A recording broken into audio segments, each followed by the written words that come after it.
excited to share something that is super unexpected that happened after a week and a half long trip that I just went on.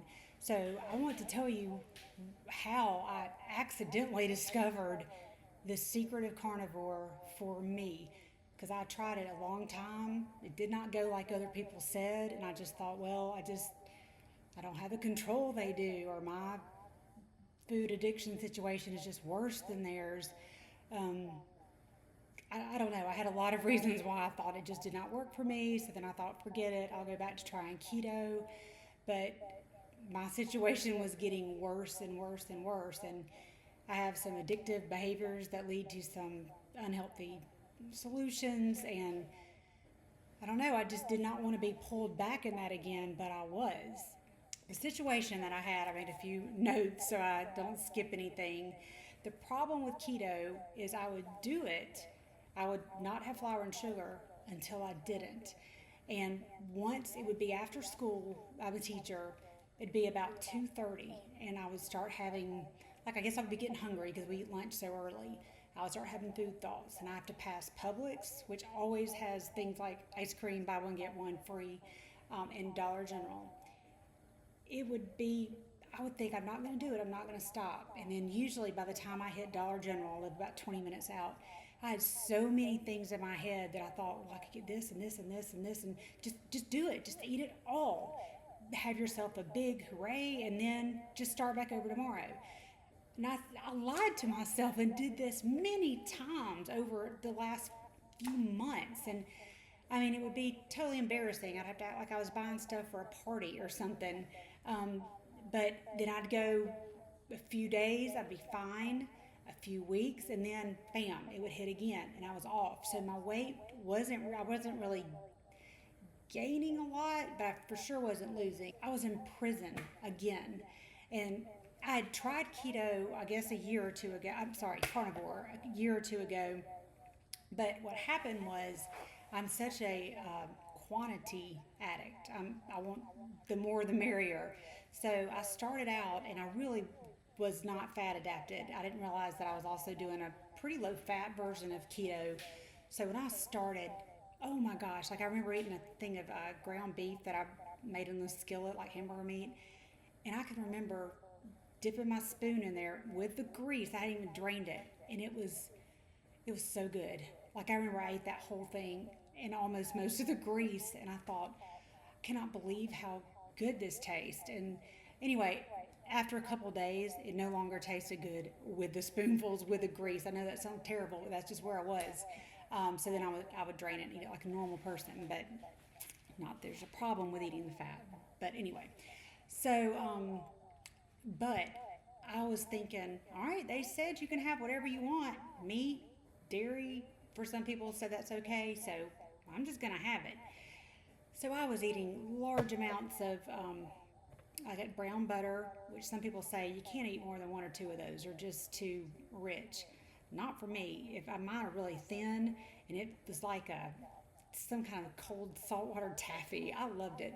So I was eating probably a half a stick of butter a day. I would eat not only chicken, I would have pork chops, and then I would have some hamburger meat. And then I would think, what else could I possibly? Oh, cream cheese, that's dairy. And I would think, man, that's really good. I did not weigh for the first 2 weeks because they said you might gain and it could discourage you. But my pants were so tight, I thought something's wrong. And so I weighed, and I had gained 7.5 pounds in 2 weeks. So then I realized, okay, calories do count. So I tried to slow it down a little bit, and I just never got to the point where I wasn't thinking about it. It was better, but I guess I lost probably 7 pounds, and then again I was stuck. And I thought, I don't know what to do, so I tried intermittent fasting with it because I have a binge eating disorder. That was not good for me. First of all, it was painful to do it. It never was easy, and it would set me up to fail. So that didn't work. So I dropped that plan, and I just kind of was stuck. I didn't know what to do. I was going back to keto, trying not to do all the sweet taste because I learned about the artificial sweeteners, the fake flours that are allowed in keto. By the way, that's why keto is hard because when you make all the desserts and the baked goods with keto approved flours and sugars, they still taste like the real thing. And my cravings for sweets never went away. Now, I was able to sustain myself for the most part on keto approved sweets, but again, the binges out of nowhere, the real ones with sugar and flour, would hit, and I would just feel so down, so defeated. Okay, so now we're getting up to current point. Memorial Day, I was sick of it. I was so tired of feeling like that. So I had gotten thin at one time. I worked out pretty much obsessively. I really didn't know about carnivore or keto yet. I don't know how. I did it the right way. So I got done pretty thin. And I thought, I'm going to have to start working out again. I don't want to. I'm older. My hips hurt. My joints hurt. My back. I have a lot of issues. I've gone to physical therapy. I'm with a chiropractor. Um, anyway, I just thought, I think I'm too old to work out again, but that worked back then, so let me try it. So Memorial Day, I joined the gym, and they do this body scan. You pay $10 for it. It tells you your lean muscle mass, your body fat percentage. It tells you all the stuff you would want to know about yourself for $10. So of course I do it, and then when I looked at my scan, I was horrified, and really some of my scores were way better than they should have been for the way I look, but I don't know, you see it differently on there. And they said you can start with personal trainers, which I would never pay for that, ever. I'm very thrifty. But because I had all these hip injuries and back injuries, I didn't know how to work out. All the stuff I used to do, I couldn't. I literally could not do it. So I thought, I want to hire somebody to just show me what to do for 3 months, and then I'll be on my own. So that started it, and I thought, I'm going to go much more carnivore. Here's what I did not let go of, and I just thought, I'm not going to let go of this. All right, first of all, every day I had these wonderful cream cheese and egg white pancakes with blueberries. Blueberries are the only thing that's questionable that I put in there, according to Carnivore, but, you know, they're right there with the strawberry, which if you're going to have tiny little bits of fruit, those are the two to have. I ate that in the morning, not a ton of it, and then with my coffee, because I drink it black, I would have a half of a Fit Crunch bar. Get them at Sam's, and they're so good. They're pretty healthy, high protein, 9 carbs, I think, for the whole thing. But I was still craving sneaky legal ways I could get in that sugar fix. I watched a girl that she froze her sugar-free yogurt, and she would just use a tiny little fork, like a little shrimp fork, and she said it could last her for, an hour, just barely scraping it. And I thought, I'm gonna try that. Well, mine did not last an hour, but it just made me wonder how many of these things I could have a day and get away with it. I still wanted it. I was still eating breakfast at probably 6:30 or 7. I was ready for lunch at 9:30, and I would think, oh my gosh, I'm out for summer for a teacher, so that's why time is irrelevant. So I think I cannot eat lunch at 9:30.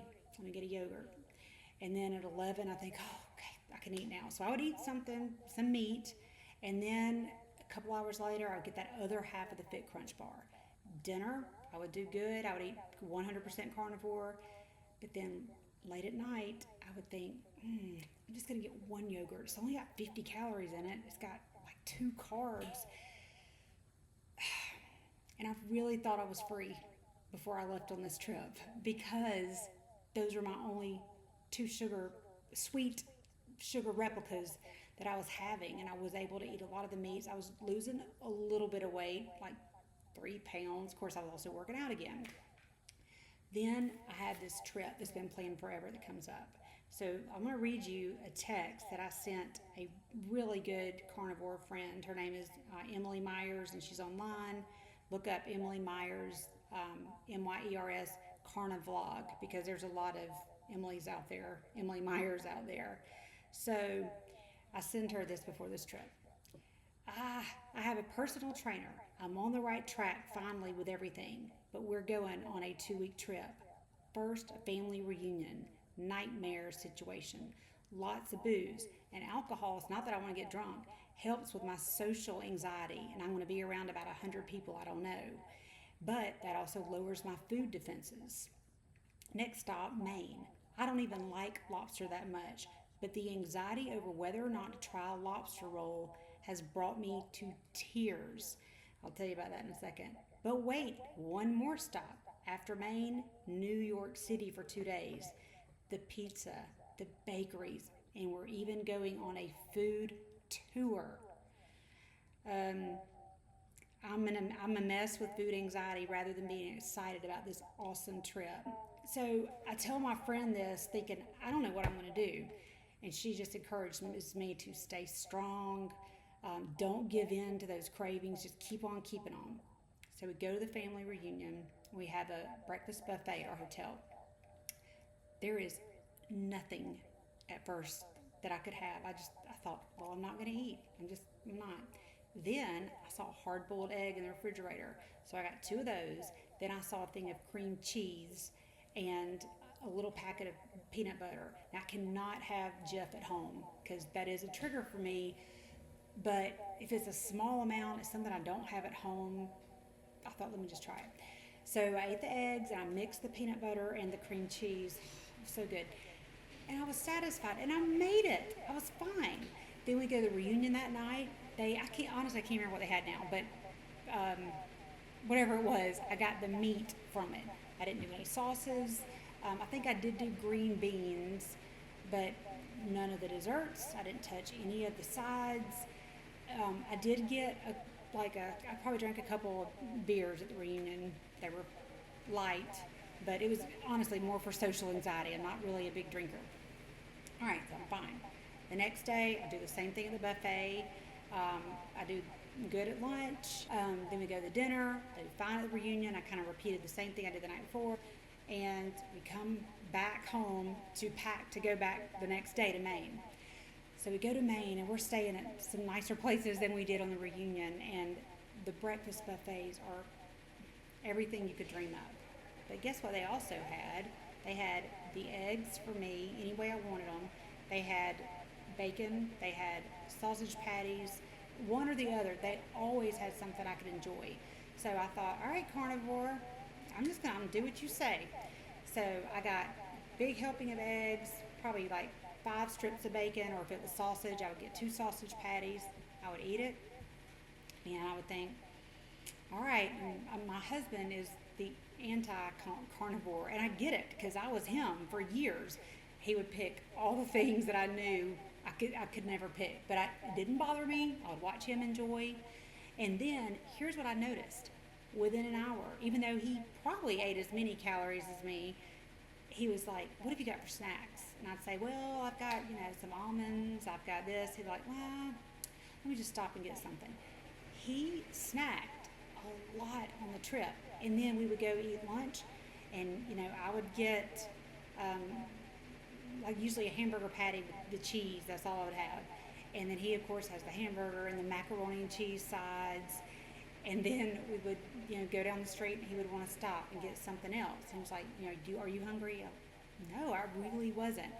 So what happened on this trip that was my miracle from heaven is I started eating these big breakfasts and then just having like a handful of almonds as my pre-hiking snack. And then I really didn't want lunch. Like he would pick up something and I would go enjoy him. I might have a beer with it because you're in Maine, you're by the water. Seriously, I drink on vacation, and when I get nervous around social people, I don't even drink at home. So I would do that. Well, then the next day, this is probably day 5 of this whole adventure, I get terrible stomach issues and I having to run to the bathroom. And I'm thinking, what is going on? Because I never get stuff like that.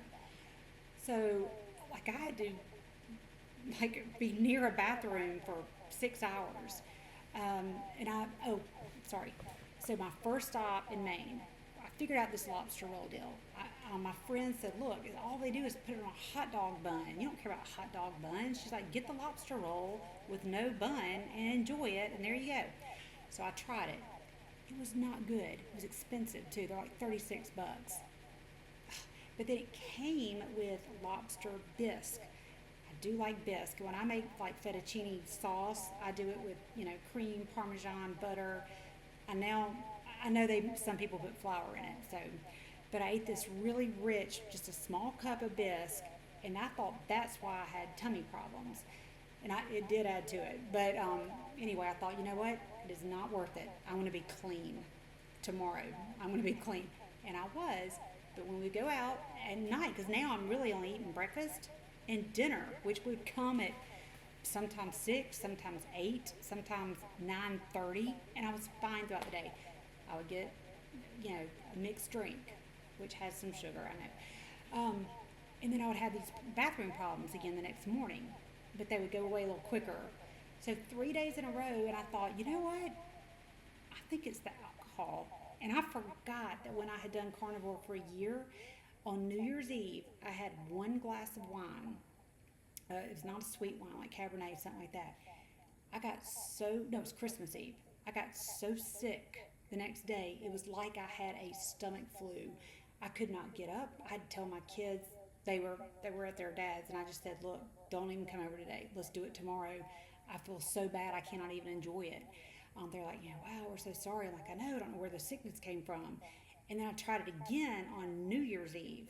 Same thing happened. And then I read and found out that they do say don't drink alcohol in carnivore, but if you are, have something like, vodka or something without sugar, or that kind of wine. Here's why you can't drink on carnivore: because you don't have enough carbohydrates to break down the alcohol or process it correctly. I'd forgotten about that. So on that day of the trip, I said, I'm not getting alcohol anymore. I'm fine without it. And I didn't. Guess what?